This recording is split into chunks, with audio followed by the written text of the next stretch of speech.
அஸ்ஸலாமு அலைக்கும் வரஹ்மத்துல்லாஹி வபரகாத்துஹு. 5 நிமிடம் மதர்சா பார்ட் 3. இஸ்லாமிய வரலாறு. வானவர்கள் அல்லாவின் படைப்பு. வானவர்கள் ஒளியால் படைக்கப்பட்ட அல்லாவின் படைப்பாவார். நமது பார்வைக்கு தென்படாதவர்கள், இறைவனுக்கு ஒருபோதும் மாறு செய்யாதவர்கள். அல்லாஹு தாலா அவர்களை பல்வேறு பணிகளில் நியமித்து உள்ளான். வானவர்கள் எண்ணற்றவர்கள். அவர்களின் சரியான எண்ணிக்கையை அல்லாவே அறிவான். அவர்களின் 4 பேர் அல்லாஹ் குறிப்பிட்டிருக்கிறான்.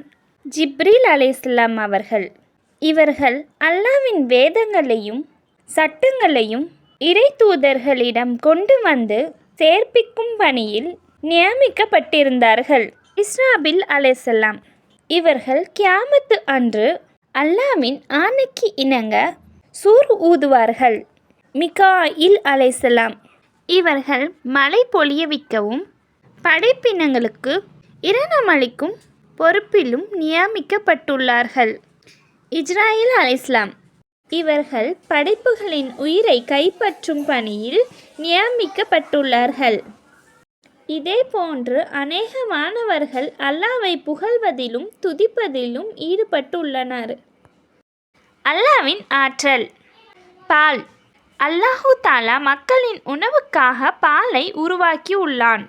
இதற்காக பசு, எருமை, ஒட்டகம், ஆடு இத்தகைய கால்நடைகளை படைத்துள்ளான்.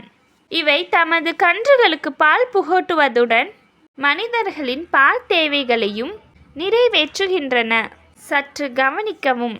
அனைத்து கால்நடைகளும் ஒரே மாதிரியான புட்பூண்டுகளையே மேய்கின்றன என்றாலும் அவைகளின் சாணம் மற்றும் இரத்தத்தின் நடுவில் இருந்து தூய உணவான பாலை பிரிப்பது யார்? நிச்சயமாக அல்லாவின் ஆற்றலே ஆகும். ஒரு பரலை பற்றி. குளிக்கையில் முழு உடலும் நனைவது. உடலில் ஒவ்வொரு ரோமத்தின் கீழும் அசுத்தம் இருக்கிறது. எனவே முடிகளை நன்றாக கழுவுங்கள், உடலை நன்கு சுத்தம் செய்யுங்கள் என நபி ஸல்லல்லாஹு அலைஹி வஸல்லம் அவர்கள் கூறினார்கள். ஒரு சுன்னத்தை பற்றி. ஒழுவின் போது தாடியை கோதுதல். நபி ஸல்லல்லாஹு அலைஹி வஸல்லம் அவர்கள் ஒழு செய்யும் போது தமது உள்ளங்கையில் தண்ணீரை எடுத்து தாடிக்கு கீழாக செலுத்தி விரல்களால் தாடியை கோதிக்கொண்டு இவ்வாறு செய்திட எனது இறைவன் ஆணையிட்டுள்ளான் என கூறியதாக அனஸ் ரலியல்லாஹு அவர்கள் கூறினார்கள். ஒரு பாவத்தை பற்றி. கணுக்காலுக்கு கீழ் ஆடை அணிதல். எவர் தமது கீழ் ஆடையை தரையில் உரசும்படி பெருமையாக அணுகிறாரோ அவர் நரகில் கால்களால் நெசுக்கப்படுவார். உலகத்தை பற்றி. மறுமைக்கான அமலால் உலகை பெறுவது. எவர் மறுமைக்கான அமலின் மூலம் உலகதாயத்தை விரும்புவாரோ அவரின் முகத்தில் கோடுகள் போடப்படும். அவர்கள் நற்செயல்கள் அளிக்கப்படும். அவரின் பெயர் நரகத்தில் எழுதப்படும். மறுமையை பற்றி. முஸ்லிம்களிடம் சொர்க்க வாக்குறுதி. குர்ஆனில் அல்லாஹ் கூறுகிறான், நம்பிக்கை கொண்ட ஆண்களுக்கும் பெண்களுக்கும் அல்லாஹ் சுவனத்தை வாக்களித்து உள்ளான்.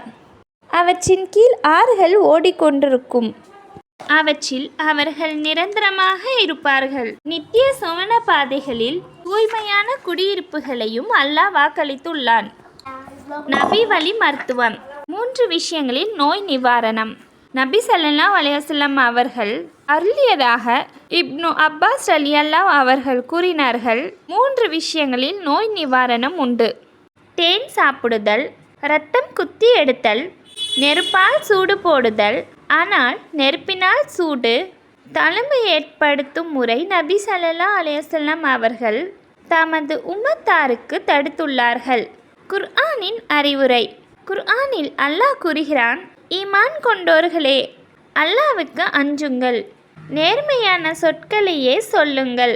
அல்லாஹு தாலா உங்களின் நற்செயல்களை அங்கீகரித்து பாவங்களை மன்னிப்பான்.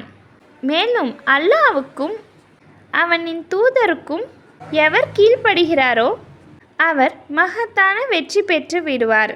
ஸோ ஃப்ரெண்ட்ஸ், வீடியோ பிடிச்சிருந்தா லைக் போடுங்க. அதே மாதிரி என் சேனலுக்கு சப்ஸ்கிரைப் பண்ணுங்கள்.